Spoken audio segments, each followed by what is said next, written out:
Welcome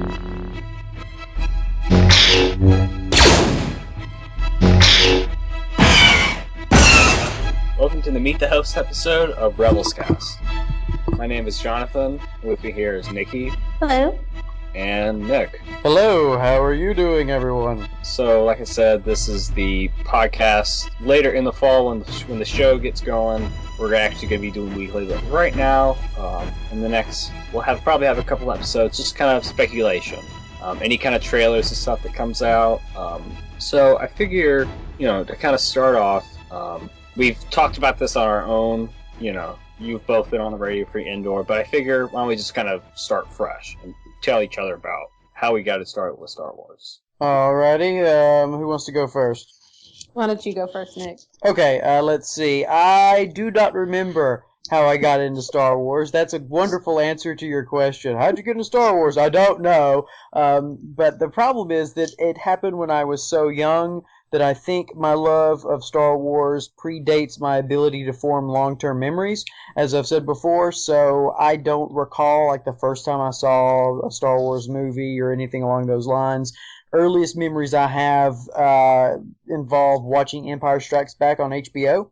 I had some toys, and I just from as early as I can remember, I was a huge Star Wars fan, and so of course you had Empire came out, and then Jedi came out, and then yay, it was all fun, and then there were no more movies, and then they started coming out with Star Trek: The Next Generation. So for a while I was because I'd always liked Star Trek too, and so I was kind of into that, and then the book started coming out, and my interest kind of went back towards Star Wars a little bit, and then of course the announcement about the prequels, and then it's just been Star Wars madness ever since. So that's the long and the short of it, is I do not remember.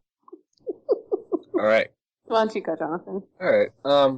Well, for me, it's basically just been, like Nick, it's hard for me to pinpoint a time when Star Wars wasn't in my life, but I guess one of my earliest memories is, I'm looking at it right now, the gold box of special editions, and those are really the ones I grew up with, watching them on VHS. Nice. Watching them over and over again, but because I don't think I actually I'm not sure if I even saw the special editions in theaters. According to my mother, I did not. She would know. Yeah, she would know. Or at least she doesn't think I did. But anyway, so I guess that's what I kind of grew up on, as I stated a little in Radio Free Indoor, that I'm definitely of the prequel generation, but I'm not that kind of generation who, that was just my thing, and I later found the originals, They've all kind of been in my life. I guess as far as collecting, I guess Legos. I know, Nick, you're into Legos. Yes, right on. And I started collecting since when they started with Phantom Menace. Mm-hmm. Such a dream come true. I was in college when the Lego license with Star Wars was made, and I was like, okay, well, I haven't bought any Lego sets in a long time, but I don't care. I'm going to. And so I got because they did a few sets before the episode 1 sets rolled out. So they did things like, they had the first Lego version of the X-wing, and I don't remember what all they had, but I got the X-wing, and then I got the big Ultimate Collector's X-wing. So I was like, now all I need is Lego Star Trek, which never really happened. And so, but yes, Jonathan, I definitely am with you on the Star Wars Lego. It was a wonderful, exciting thing that is continuing, and that makes me happy. Yes. Nicki, what about you? I'm very aware of my first Star Wars experience. Aren't you special? I know. It's because I have a freaky memory. There you go. I was 6 years old. My mom took me to see Empire Strikes Back. Yes, then you can kind of figure out how old I am. She thought, I want her to be kind of a part of this. I want her to have a memory of waiting in line and having all this experience. And I absolutely fell in love with it. I fell in love with everything about it. Empire is still my favorite, and my mother is now kicking herself because it has been ever since that day, it has been a never-ending Star Wars life for me. So I grew up, I read the kids' books as the Expanded Universe rolled out. I read pretty much every single one of the novels, all the Jedi Academies. So anytime, if there was Star Wars, I had to have it. If it said Star Wars, I had to have it. I still have a lot of this stuff. So my love has never waned. It has never died. I did go see the special editions in the theater, and the prequels in the theater. And I too love these Star Wars Legos. Because before that, Legos weren't. When I was a kid, Legos were just a big tub of bricks. So you could do whatever you wanted with, and then now all of a sudden they're like you have to build certain things with them. But it's been a passion of mine since, like I said, I was 6 years old, and it hits me on not just, oh, these are great films level, but on an emotional level as a very shy, selective mute, as a child. It really made me feel like I belonged somewhere. So, to me, I've always kind of just lived in that kind of world. Like, I might not belong on this planet, but I belong somewhere, and that somewhere is a galaxy far, far away. So I am a proud member of the 501st, future member of the Rebel Legion and the Mando Mercs. I have Star Wars tattoos. My car looks like the Star Wars mobile. So it's just my biggest passion next to teaching. I mean, there is nothing better. So we all kind of come from different backgrounds and different generations. I know Josh is even a different generation than us. So yeah, he kind of sits in the middle between the older and the younger. Yeah. Right. So, but we all are here to discuss. And what's interesting with Star Wars Rebels, and then later with Episode 7, is that it brings in a whole nother generation. Mm-hmm. Speaking specifically to the Southgates. Daughter Molly.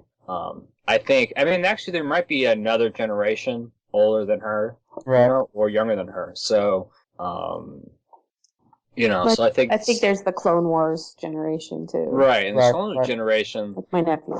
Right, so the Clone Wars. I was, almost. I'm like 18 going in to see the Clone Wars movie, and it's like all kids. I'm like, oh my gosh, what am I doing here? Yes, and I'm my age, and I walked into the Clone Wars movie, so it was a little more than embarrassing. So I think that's what's great about Star Wars is that there's just so many different. We come from all sorts of different backgrounds and generations. So I think that'll be so with Star Wars Rebels. Unlike the previous movies and stuff, this feels a lot more open. We do know we are gonna get like you guys discussed on the Clone Cast that about getting Obi-Wan. Yes, I'm very excited about this Obi-Wan business.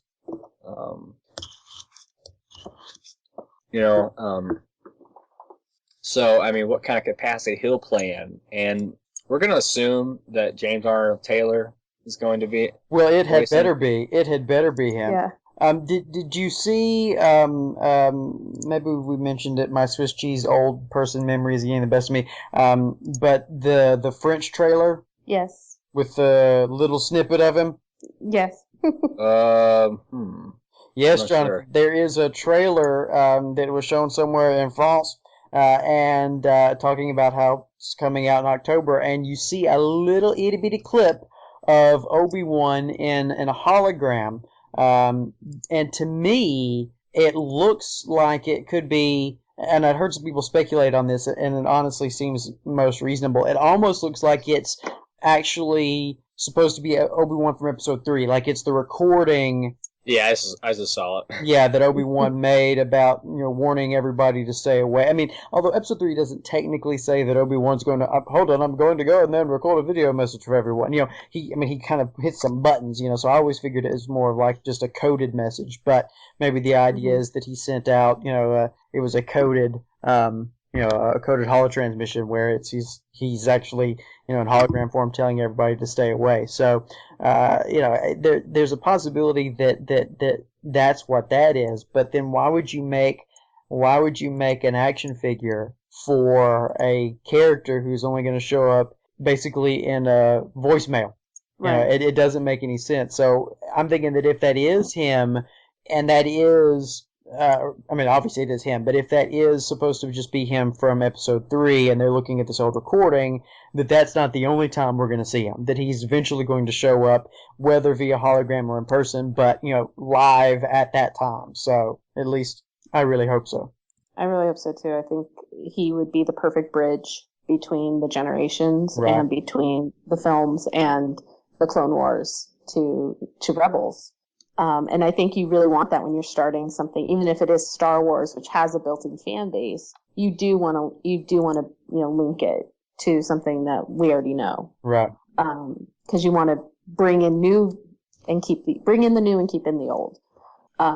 So I really hope Obi-Wan is at least a recurring presence in Rebels, because in my opinion he's kind of is one of the rebels. Right. To me he was always a member of the Rebel Alliance, even though he really wasn't. But I think of all the Jedi, he was, besides Yoda, the most calm and the most knowledgeable and wisest, even though he acknowledged his flaws. Right. So we saw that also in the Clone Wars animated series, as he was a human as well as a Jedi, and he's such a voice of reason to characters who really struggled with that. Right. Yeah, agreed. So, I mean, just kind of in general, you kind of go on the internet, just like that French clip you spoke of. Yeah, I was, watching it, and it's interesting how all these countries, they kind of get these little clips and stuff, and these articles and stuff, like before the Clone Wars, season 6 came out, you could have watched some stuff from Germany. Right. Mm-hmm. Well, we're everywhere. I mean, there's a reason the 501st is worldwide. I mean, there's Star Wars fans in pretty much every area of the world, and I think the fact that the company is, acknowledging that and making sure that other countries get these things at the same time just shows just how popular and just how important Star Wars is to everybody. So Right. how about we just, unless there's any other kind of things you want to bring up, I thought we'd get into some of the characters, what you guys think of these characters. So I think we get the clue that Kanan, I mean, he's the first one on the list, and he's like this human male. He's a Padawan who survived Order 66. And so we don't really know a whole lot about him, but we do know that he's joined the ship of the Ghost, and that I'm very interested about his past. Did one of his Jedi Masters pass on Order 66, and now he's hiding out, trying to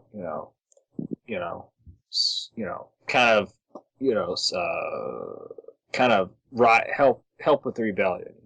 Right. That kind of thing like that. And we also see that he's going to be, helping Ezra out, who's a young con artist who isn't actually, who wasn't, born during that time. But because that's another interesting thing, is that children growing up during these times, they don't really know what it was like before Right. the Empire. Right. They don't really have knowledge of the Jedi even, because it was after, that's when the Jedi were extinguished. And they were probably just told a lot of stories. Right. He's one of those, that whole dynamic between those two, I think, is, without knowing anything else about the series, if I just had to guess completely cold, and I wouldn't really do this because speculation without facts is obviously always going to lead to some sort of mistakes, but that dynamic, at least on paper, seems like, with everything we know, to be the one that I'm the most interested in. This whole idea of the Padawan that survived the Jedi Purge, that has, though, that connection to the past, has been sort of hesitant to use it, but of course, seeing what's going on with the Empire, feels compelled, that sort of that old Jedi training comes out in him, and then this kid that's kind of Han Solo-ish in terms of perhaps questionable morality and, hard life maybe that he's been through, and what they can learn from each other and teach each other and play off of one another. I think that's really cool, and I think it can speak to the generational gap that we have, maybe bringing in a connotation I don't mean, but the fact that as we've been talking about, Star Wars spans generations, and you have people that grew up with the original trilogy, or that grew up with the prequel trilogy, or grew up with the Clone Wars, and their perspectives are going to be different, and how those perspectives interact with one another in the real world. It's almost like between Kanan and Ezra, we're going to get a sense of that sort of in the world of Star Wars, what it would be like for people who actually lived in those eras to deal with those things. So I think that can be really kind of neat.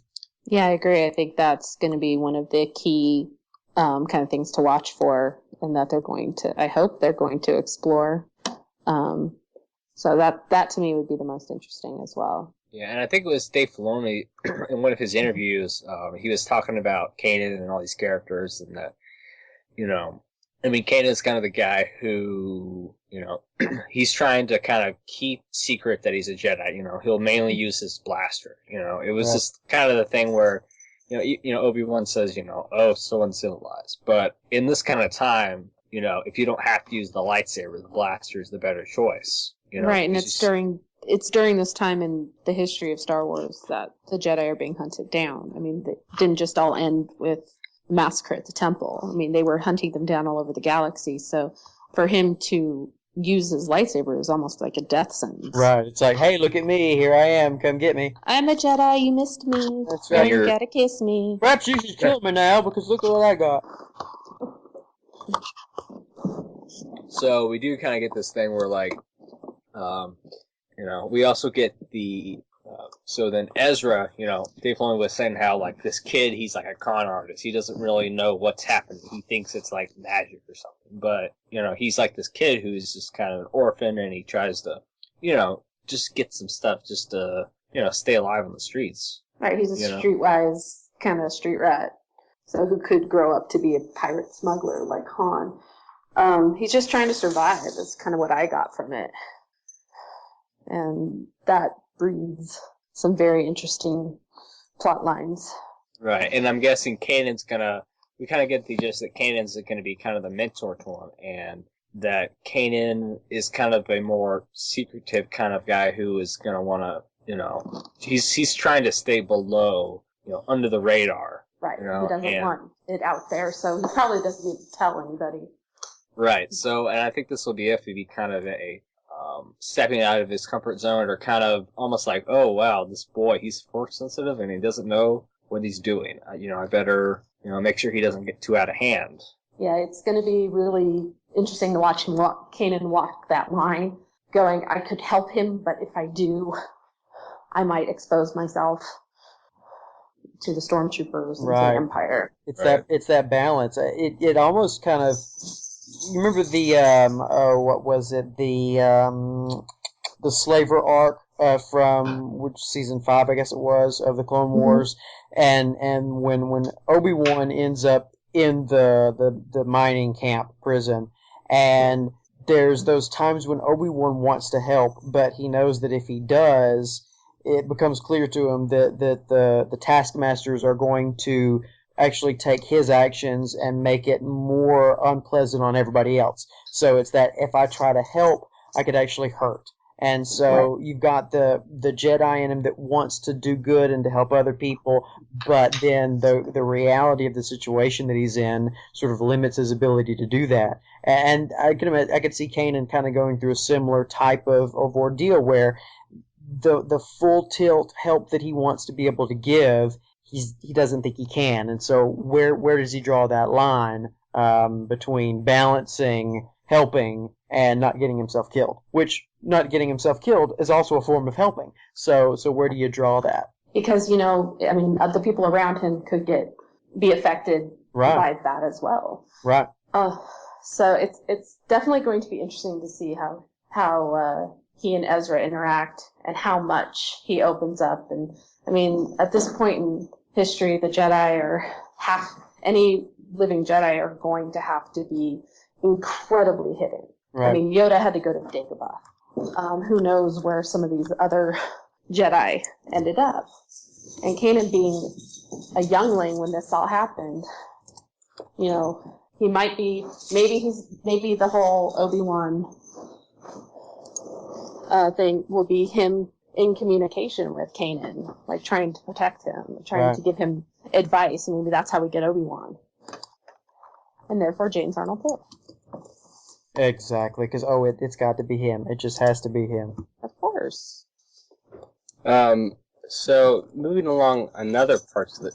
If we stay with the Force sensitive, we also have the Inquisitor. And rumor is it that Jason Isaacs, who's a British actor, Lucius Malfoy from Harry Potter. That's right. Yes, that's right. That's another thing. Yeah, another Harry Potter connection. So, I definitely we've heard some sound clips, and he definitely has this kind of presence, and definitely this kind of guy to be feared. All right. No, that's okay. He's excited. Yeah, he barks at anything that walks by. I think Jason Isaacs would be it's like the perfect choice. I mean, he does menacing so well. And his voice has got that, he can do that with that menacing talk, even though we're not seeing his face. He can definitely do that. So I'm very excited about his casting. And I'm looking forward to what he does. Because sometimes you do like the bad guys too. Right. And, we also are not quite sure, how much of Vader are we going to see? I mean, even in this trailer, we didn't actually, we saw someone else talking to the Inquisitor on a hologram. So it seems like there's a different kind of hierarchy of, I go to this person when I find this much information. Right. Well, Vader can't be, contacted by every single person. He is, the president, and the Emperor's the Emperor, so he only deals with the larger situations, the grander scale things, and he leaves the rest to all the admirals and all the underlings that he has. If something comes up, I mean, the Moffs are the governors. They're the ones who are going to have to take care of it. So I actually think it would be a smart thing not to include Darth Vader, because you want to bring in these new characters, and you want to get new characters. You don't want to base everything on the original, the trilogies, and we don't, see him in, he doesn't come out in the Clone Wars yet. Of course, that was taken away from us. Plus I would not mind not seeing him. It'd be kind of cool seeing him maybe once in a while, but I don't want them to have to go back to that well. I want them to create new stories with new characters and expand the universe rather than trying to keep it in this little huddle. No, we can only use these characters. Yeah, and plus you don't want to sort of present Vader as if any time there's any hint of perhaps a Jedi, it's you just call this hotline. It's like Darth Vader picks up, I think I saw a Jedi hotline. This is Darth Vader speaking. How can I help you? Have you seen a Jedi? It's there's practically speaking, of course, there would I'll be be this. right there. Yeah, it's hold on just a minute. Okay, you said you saw him in the bushes outside of your house. Okay, slow down, ma'am. Give me your address. Okay, I will be there soon. But let me know. I should let you know that I will be most disappointed in your apparent lack of progress if you don't keep him in your bushes. So obviously you're gonna have to have somebody that's the guy that's under him and that's under him that's under him, and obviously that's what this Inquisitor is. I do think that you save Vader for a dramatic moment. Maybe you show him early on just to establish that the Inquisitor reports to somebody else, and that puts pressure on the Inquisitor, because it's if I don't find these Jedi like Vader wants me to, he'll choke me out. So you've got motivation that the Inquisitor has that is a sort of a vulnerable type of motivation, not just the whatever sort of evilness he has. It's this, I also don't want to get choked out. So you show his motivation for doing what he's doing, and that part of it is based on fear, and that works out for the dark side and everything. And then you hold on to Vader until you need to ratchet up the stakes, and oh my goodness, we found them and we're calling in Vader or something like that. So maybe that's kind of how you do it. You have to set up the hierarchy of how this new empire is going to work. And I think Vader is not middle management. Right. Vader is going to the top, and then the tippy top of the spire is the Emperor, who doesn't want to be bothered with such things anyway. I'm busy watching television. Don't bother me. something, go over there. That's right. So you leave that stuff to the Moffs, and you leave it to the admirals and to the stormtroopers even. And you bring Vader in on the big stuff. But you do need him to establish the hierarchy of how these things go down. Right. It's okay. We've got a group of Jedi. There's like 20 of them. Okay, yeah, maybe call in Vader. There's a group of 20 gathering somewhere. You might want to call in Vader for that. But he's going to deal more with, what goes to the Emperor, what the Emperor has knowledge of, even though he kind of has knowledge of everything. And you don't bother the big guy with the little stuff. Right. And I know in the EU, you have like these, it's kind of been established that, it's the rule of two, but then they started adding, like the dark side, inepts, and all sorts of other different terms of who they're not really Sith, but they follow the dark side and they follow the directions of the Sith. So I'm wondering is like, what kind of Sith powers? Like, will he be able to use Force lightning? They're Sith light. I mean, it's just kind of I wonder how they'll kind of figure that out. Yeah, well, that will be really cool. Yeah, and wasn't that one of those things that's kind of why they sort of had the Asajj Ventress arc where she kind of Dooku basically kicks her out.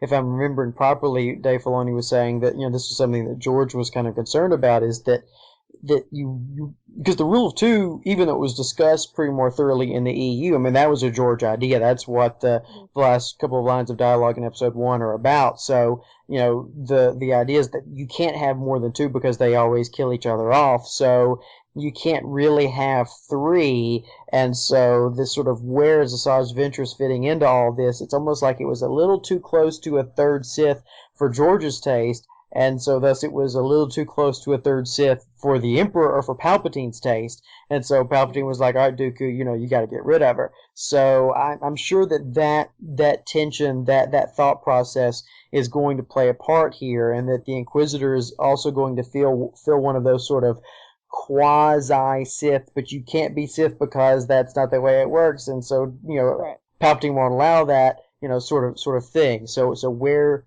what all can he do? How does he think? What are his ideals? I mean, is it kind of like with Vader, where Vader, by the time Empire Strikes Back rolls around, he's like, "Come on, boy, let's go kill the Emperor."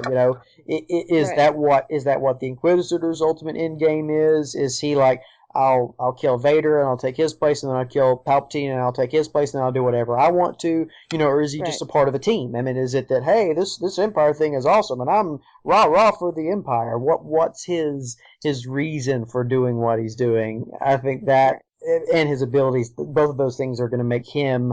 I think at least for me initially, that's where the interest is going to come in, and of course, plus the awesome voice. So yeah, I think that the rule of two. Like what happens when the the Padawan succeeds over the master? Right. It's like, does that once the Padawan emerges and becomes a master in the Jedi tradition, does that master now get another Padawan? Right. It's like, how's that happening? What does George really mean by the rule of twos? I mean, there's only ever two Sith, right? Or are there more Sith, and just one master can only take one Padawan? Yeah. So it all depends on how George defines the rule of two, because like going back to the EU with like the Knights of the Old Republic and early days of the Sith, there were more Sith.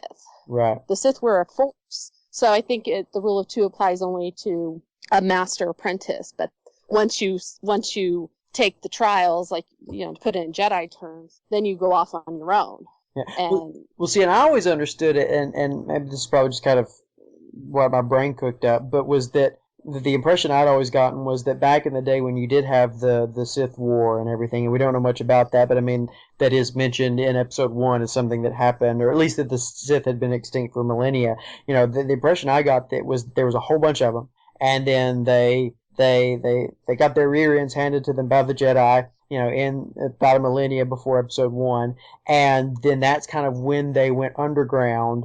And they said, okay, if there's a bunch of us, we end up fighting with ourselves and we end up calling too much attention to ourselves. So we're going to force upon ourselves that, just whoever they want to can claim to be Sith. But officially in our minds, there's only going to be two of us at any given time, which means that maybe the idea of Sith is not so much, in one sense, it's not so much an ideology or a connection with the Force. It's just a title that the two people make sure and give to themselves and don't allow anybody else to have. You see what I'm saying? That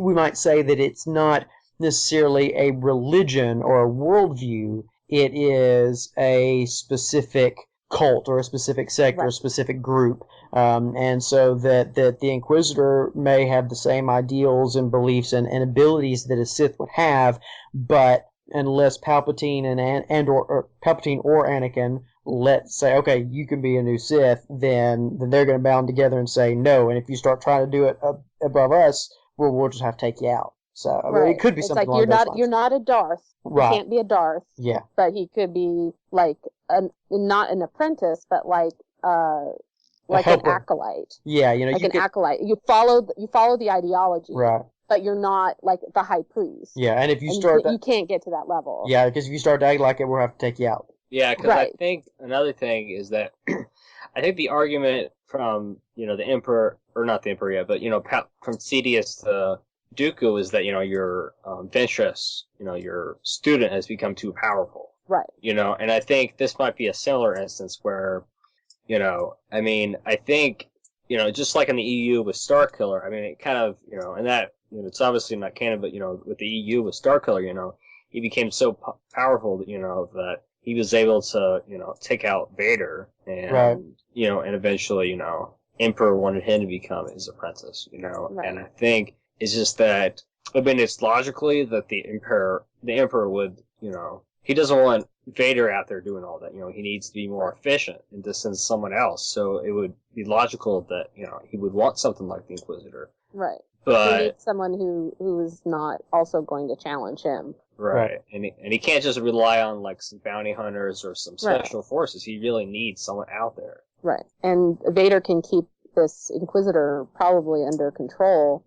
Whereas, I mean, this is a position that could, you know, he could get a little too big for his britches and try to take on the Emperor. Mm. So Vader is like, well, what did they call him? Tarkin's attack dog. Right. You know? So, I mean, it's so complicated because we don't really know what the hierarchy is yet. And, I mean, my understanding of the Sith, going way back, was it was those who chose to follow the dark side of the Force. So they were Jedi, or like Jedi, or and they could use the Force. The dark Jedi, and they went off on their own because they were not following the Jedi code. And they formed this, like you said, a cult. So I don't really think it's like they could be comparable almost to the Jedi in their hierarchy. So they could pretty much do whatever they want. Right. In their training and how they see things, because obviously the Sith don't really care about the rules, except with the rule of two. And you don't mess with the top dog. Right. You don't mess with Palpatine or Sidious or whatever we want to call him. So it's like, it is like a cult, and you have the acolytes, and you have the high priest, and you have, you know, the central figure. So I think it'd be really interesting to explore that and see who the Sith really are, what they really want. I mean, do they want to plunge everything into darkness? I mean, are they like the Daleks, or the Dark Elves of Svartime? So you have so many possibilities, and that's what's so exciting about a new series, is that I mean, there's so much we don't know. Right. That we might get explained, and that's very exciting, at least to me, is that we might have some things explained, and then there's new things that will make us question and lead to these kind of discussions. Right, and I think another thing is that, you know, it's kind of, and like you said about someone who kind of falls from the Jedi and finds, like, you know, like finds some, like, maybe like finds a hologram or something, or a Sith holocron? Oh, holocron. Yeah. So maybe that's how, you know, later in episode 7, something happens where, you know, a Jedi falls, you know, and finds that and starts up something, maybe not Sith, but equivalent. So, you know, these Sith, you know, holocrons could be, you know, anywhere throughout the galaxy. Right, and we have no idea where they've all gone. So, I mean, again, possibilities are just endless. And it'd be really cool for episode 7 to kind of get back into that. I mean, they're already going to have the Dark Jedi, or the Jedi Hunters, so. Right, and both, you know, interesting is that, you know, we're going to have new movies. You know, it's kind of, amazing to look at. We're gonna have a new movie every year, supposedly, and a series going on. Right. So we're going to have like still probably a 2 or 3 year gap between like the saga, the episodes, and then we're going to have these other films that kind of give us more information about certain characters or certain battles, certain events in the history, or that will become the history of Star Wars. Like, I'm very excited to see what Red 5 is going to be. Yeah. Oh yeah. And I know we're not going to get Wedge because Dennis Lawson already said he wasn't going to do it. But makes me sad. It does. I'm a proud member of the Cult of Wedge. Oh yeah, right on. The Cult that's of why Wedge. I love the.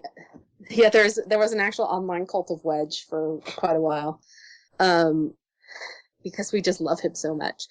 I'm also excited to wonder if maybe we'll get at least in the new series any Ewan McGregor, but I know we won't get him in Rebels because we have James Arnold Taylor doing the voice of Obi-Wan.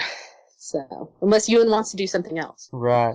He said he'd be open to doing anything. Yeah, that's true. But it's funny from a vocal standpoint. I mean, James Arnold Taylor, James has played Obi-Wan more than anybody else. So yes. I feel like for Rebels, I feel like James should get the first shot. Even if Ewan wanted to do it, I would say give James the first shot because he's played that character more than anybody else. And then if James doesn't want to do it, give it to Ewan.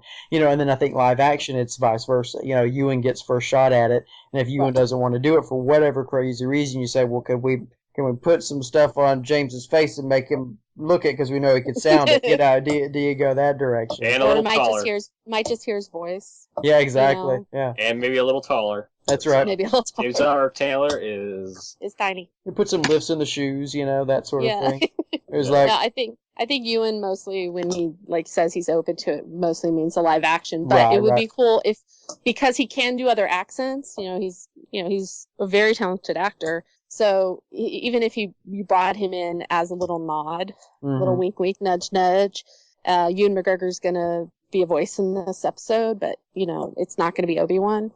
I think that would be cool. I mean, he's such a fan of the originals, and it doesn't hurt that his uncle is Wedge. Right. So I would hope to see him in some way involved, but I don't know how. But that's just because I'm a Ewan McGregor fan. He's great. And he's amazing.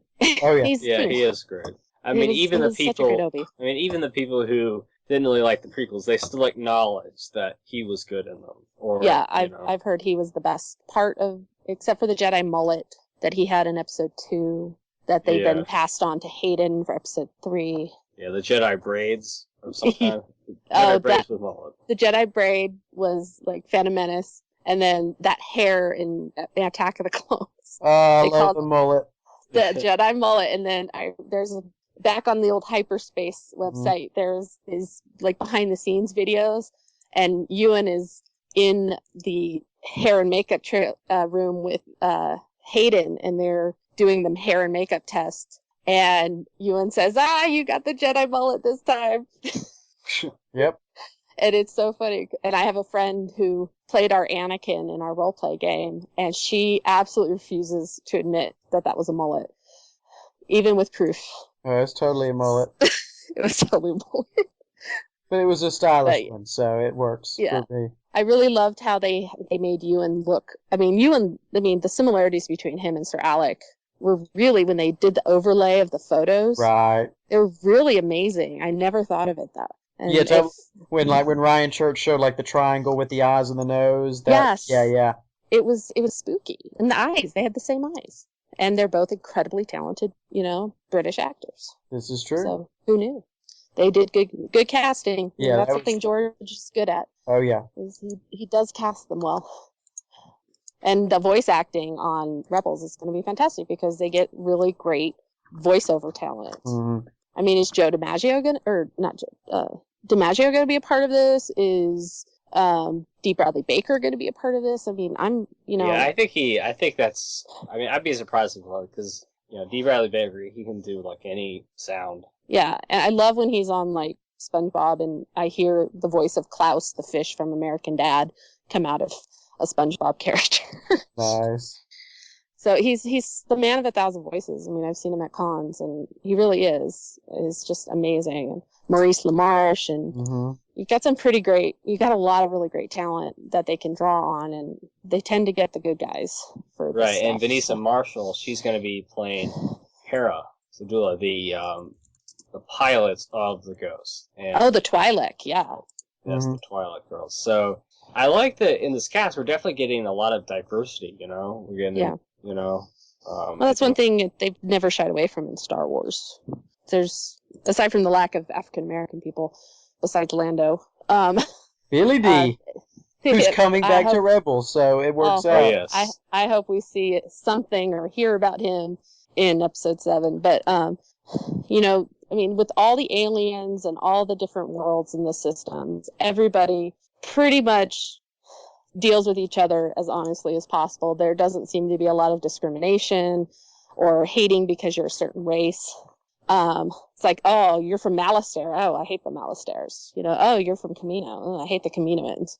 So that's one thing I always liked about Star Wars, was that it was very open and accepting of everybody. Yeah, and I like that too. And I also like that Star Wars does it in a way that does not draw attention to that. It's they don't poke you in the eye with it. It's like, oh my goodness, look how accepting everybody. It's just it's like, let's not focus on it, and in not focusing on it, we focus on it. That makes sense. That it's not this hang a flag on it, make a big deal.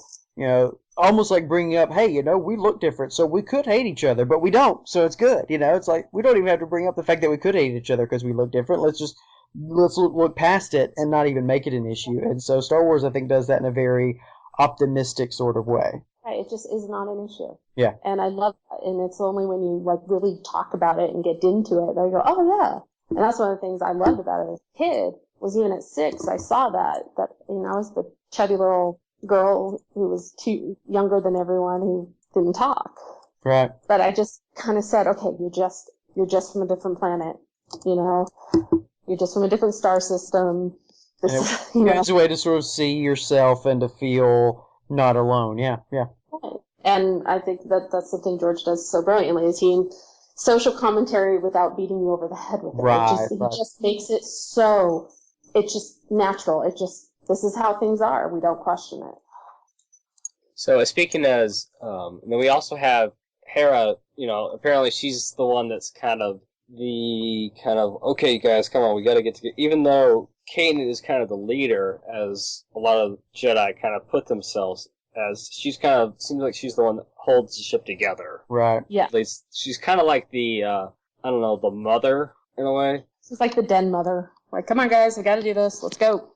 And I like that. I mean, the Jedi are always my favorite characters, or typically my favorite characters, but I like the idea that it's someone else that's sort of bringing in a particular character virtue, for lack of a better term. Right. That we're going to see that Kanan is not the total well-rounded perfect Jedi. That he brings what he brings, but that other people are strong, I guess you might say, in certain other areas that are a part of what it means to be a Jedi, but that again, it's showing, I think, partially sort of what it's like for a Jedi who grew up without the Jedi Order, and then also to see that they all need each other, that they all bring something unique to the table. And I think that's the thing. The cast it is more like episodes 4, 5, and 6 in that sense, and that it's a broad spectrum of people from very different backgrounds coming together. Right. So Kanan has certain strengths, and Hera has certain strengths, and Ezra has certain strengths, and Zeb has certain strengths, and they all kind of come together, and I think that'll be kind of neat to see, in a way that almost seems probably more familial than even episodes 4, 5, and 6 were. Maybe. At least that's kind of the thing I'm wondering if that's going to happen. Yeah, I kind of get when you were saying that, when I was, watching the trailer, it's kind of like Firefly. Right. In that everybody has a skill, and they all complement each other. They all have something the other one doesn't. Right. And that's what I kind of get from that. And they were kind of like family, and I see that kind of happening, that kind of situation happening with Rebels in a different way, but using a similar kind of idea. Right. It's a family. Yeah. You know? Well, it's just like Star Trek Next Family of Generation.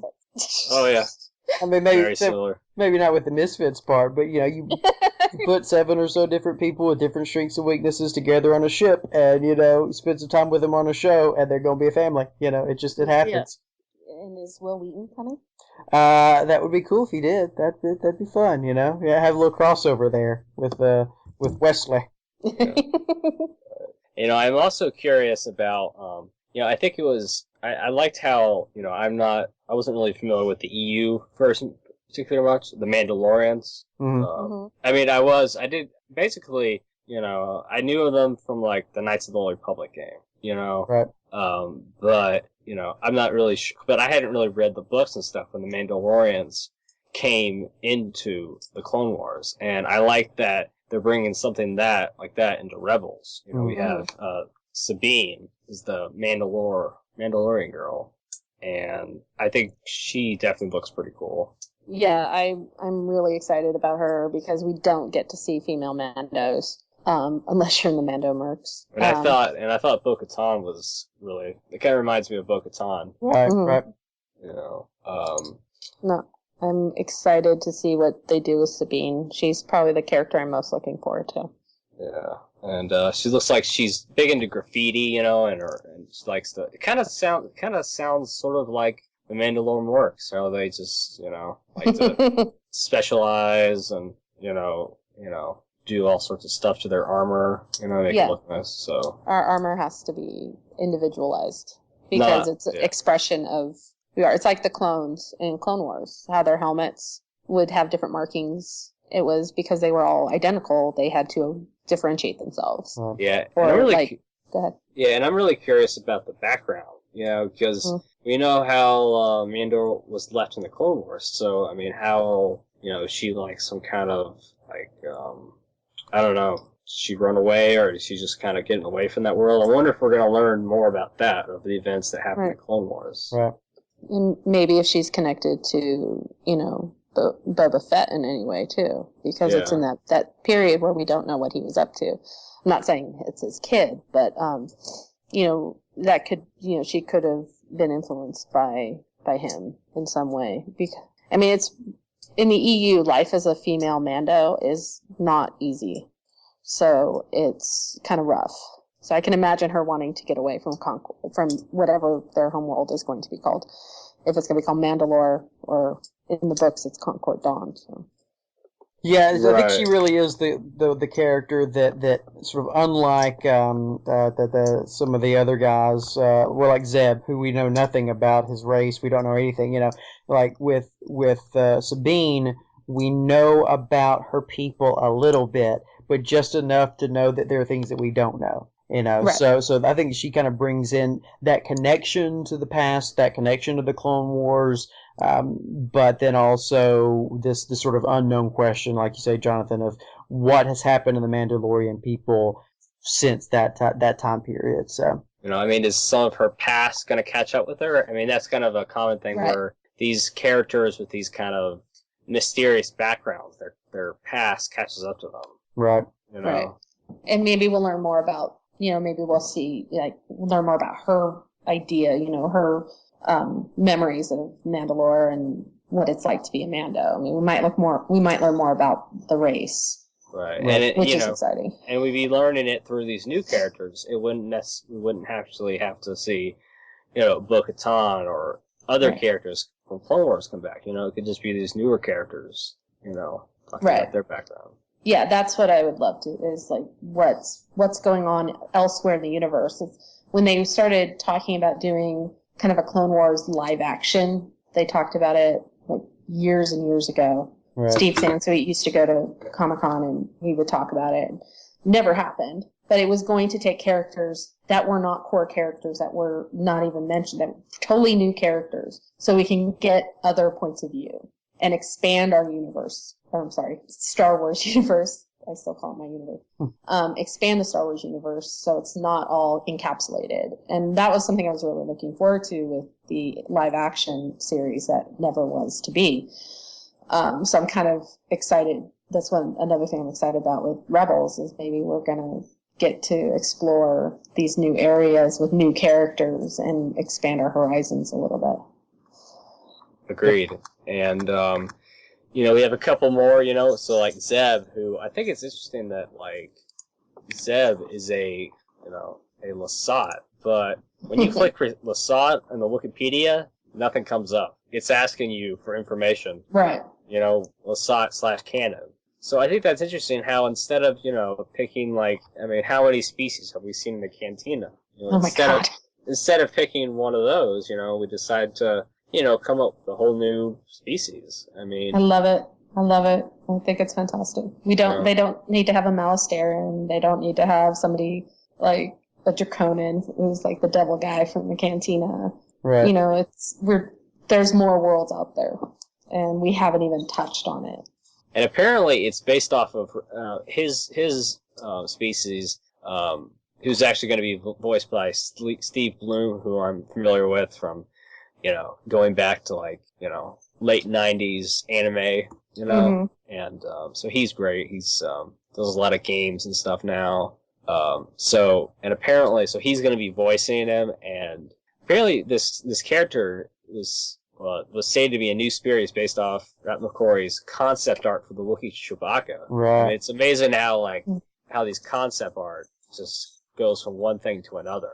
Yeah, if you've seen McQuarrie's Wookiee, it's almost frightening, but it's it's so cool. I'm a huge fan of Ralph McQuarrie, and I hadn't heard that, so that makes me even more excited, because if they're using some of the concept art, which is just perfection, then I'm looking forward to it. Right. I have a big McQuarrie statue in my bedroom with candles around it for the anniversary of his passing, because I'm that kind of a nerd. Hey, that's all right. That is all right. And he based his C-3PO on Maria from Metropolis. Right, and classic. As a child, I knew that, and that that's why I fell in love with his conceptual art. Nice. I have all these lithographs and stuff. They're fantastic. I miss him. Yes, I know. There's a certain podcast, who's part of Jedi News, who he's very familiar with, Ralph McQuarrie, and he constantly talks about all the influences and stuff. This guy was actually like apprentice to this guy, and it's hard to imagine. I can only imagine being working under this guy, learning directly from the master, and then passing on, what the experience was like. It'd be like Anakin and Obi-Wan. It really would, because he is. If you've ever seen the breadth of his work, it's phenomenal. Not just his Star Wars stuff, even though that's probably what he's most known for. But he was a brilliant conceptual artist. If some of those things had actually been in the film, it would have been so different, but so cool. It's like, I'm sorry, I'm getting emotional about Ralph. It's alright. And I think, and then, we have this interesting destroyed chopper, who's kind of cranky R2, yeah. Right. So it's kind of like, we had, the Ark, the Sunny Day in the Void episodes, with all the droids, and we had a bunch of, cranky droids and some attitude droids. We had that other droid in the Clone Wars who was doing the opposite of what he was supposed to doing, and we all thought he was broken, but it turns out he was taking orders from Revis. Right. So it's just like, these astromech droids, they're faceless, but you just see the emotions. Yeah, well, R2 is, the best astromech droid in the world is R2. And you could totally tell his emotion and what he was thinking, what he's like, if he's exasperated, if he was upset. That's one of the things I love about those droids, is that they do kind of express their emotion. So that would be very cool to have a R2-esque. Apparently he dislikes Zeb, which definitely, and I think that's kind of a common thing that comes up with, specifically the original trilogy, this conflict between man and machine, right. i.e. Han versus 3PO. Yep. Oh my gosh. I love that stuff. It's just like, Shut him up or shut him down. Yeah. Sometimes I just don't understand human behavior. You know, I I only love try to the. be helpful. I just love when Han just does that hand gesture, Yeah, and the Leia turns. the point. Leia just turns him off. You know. Thank you. But I Yeah. think they really loved each other in despite all. I want to know what happens when 3PO finds out that he used to belong to Anakin. If they ever revealed that to 3PO. Oh yeah, they need to. Because I know how Anthony Daniels reacted. I want to know how C-3PO would react. Oh yeah, because you know it'd I was be built by Darth Vader? Oh my. like a total droid freak out. Oh god. They'd have to, wipe his memory again. But R2 knew, and he never told us. Yeah, that's still a mystery. The whole R2 thing. You know, why did he not say anything? You know, Right. still. He did his job, and he just did what he was supposed to do, and beeped in exasperation at times. Right. So there's something going on inside that little astromech droid, and it's more than a little man named Kenny Baker. That's right. Right. Who is supposed to be back for episode 7? Yay! Yep, with Anthony. So, Very cool. The only actor to ever play C-3PO. Yeah. So I think in general, and Ready for Yendor, we mentioned that at the end of, the Phoebus and Ferb special, it's going to be shown on Disney, and then when it's like July 26th, and then when it's going to re-air on Disney XD August 4th, I think, they're going to end it with an extended look at Rebels. Right. So I think that we'll probably do like another podcast after that. Okay. Makes I sense. think that'd be a good idea. Just hopefully, hopefully it'll be a good, 2, 3, 4 minutes kind of a Something thing. we could really talk about and have questions. Yeah, exactly. And have ideas about. Something that will just kickstart even more than, like, oh my god, it's starting. Yes. I mean, because we're still not really quite sure of what this date of when it's starting. Because, October is a very good possibility. Like we've read some places. One place said, I think maybe one or two places I saw said October, and everything else is just fall. Right. Way to get specific. A whole season. Wow. Okay. I mean, there was. Way back. They were originally saying that it was going to be like a 1-hour special in the summer. Right, but I don't think that's happening now. Yeah, it's already July, so nothing. So I think that kind of. Well, we've got another 2 months for it, so maybe, but I doubt it because we would have heard something by now. Right, you would think so, yeah.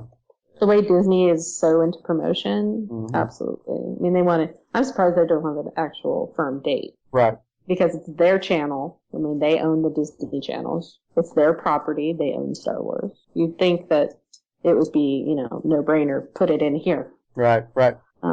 So it just makes me wonder what else they've got coming up and what their thinking is. Why are they not telling us? Well, what are you not telling me? What is the mouse not telling us? I know there are things about the Force that they're not telling me. Oh, whiny Anakin. I love him. I do too. I was like, now we know where Luke gets it. That's right. It's gross. It's power converters. Coarse, rough, irritating. And my boy's going to talk just like me. Even Padme was a little whiny. That's true. But Leia didn't get any of that. That's right. It's like it all went into Anakin, Luke. you're breaking my heart. It's like, Luke, guess what, buddy? You're going to get all that. All that. Mommy, daddy, whining coming to you. Yeah, Leia didn't get any of that in her little separate. It's much like in the movie Twins, where all of the virtue and the strength went into Arnold Schwarzenegger's character, and all the junk that was left over went into Danny DeVito's. Well, with that. Yeah, how about them apples? Well, with that, I think we go and end this. Okay. Thing, so, I guess we'll just kind of end with social media. Do you want to go, Nicki? Sure. I can be found on Twitter at iHeartColson or at DiscoGriff, GRYFF as in Gryffindor, or on Tumblr at punkrockzebra.tumblr.com. Nick? Let's see. The only Twittering that I have is the Inner Dorkdom, which is just at Inner Dorkdom. So I guess that would be the best way, sort of outside whatever Rebels cast specific stuff we come up with. So I guess that would be kind of, at least for right now, that would be probably the best way to reach out and to say hello and to listen to whatever I say. Yeah. And also make sure to listen to their Clone Cast. We farewell. Right, we every once in a while bust up in the Southgate Media Star Wars feed for some Clonecast action. We are going to be sort of, again, off and on, slowly going through the rest of the Clone Wars. We've got the last arc from Season 6 to cover, which we're going to do probably relatively soon. We definitely want to get that finished by the time that Rebels begins. But then, time permitting, schedule permitting, maybe breaks in Rebels permitting, we never talked about Season 5 on the show, so most of it. So we're going to kind of go back and do that some. So every once in a while, we'll kind of, you'll hear the crazy Josh and Nick 100 Go stuff, and so you'll get that every once in a while. Yeah, and we'll try to get that on the Rebels show. Yeah, I'm sure we'll get some zaniness, especially once Josh shows up, and we just. Again, we can't help ourselves, so you'll get some craziness in here as well. We hope it'll be what sort of educational and entertaining and fun all at the same time, kind of rolled into one. Exactly. Absolutely. Hope that both are happening at the same time, Jenny. Yep. And if you listen to the Inner Dorktum, you can hear tons and tons of Forrest Gump impressions. Yes, by people who actually live in Alabama, and so. Take that, because in the movie when they're going to sit in the bus and the one girl's like, can't sit here, seat's taken, we don't say here in Alabama. We're not Southern Belles. We're not, but I declare, but look, we don't talk that way in Alabama. I don't think we've ever talked that way. So you want authentic Forrest Gump action, then that's the place to go. Yeah. It's a great show, and I've followed it for we appreciate several that. years now. And I know people from Alabama, and I agree they don't talk that. I have friends who live there. They don't talk like that. See, there you go. Truth is not in Hollywood, people. It's exactly.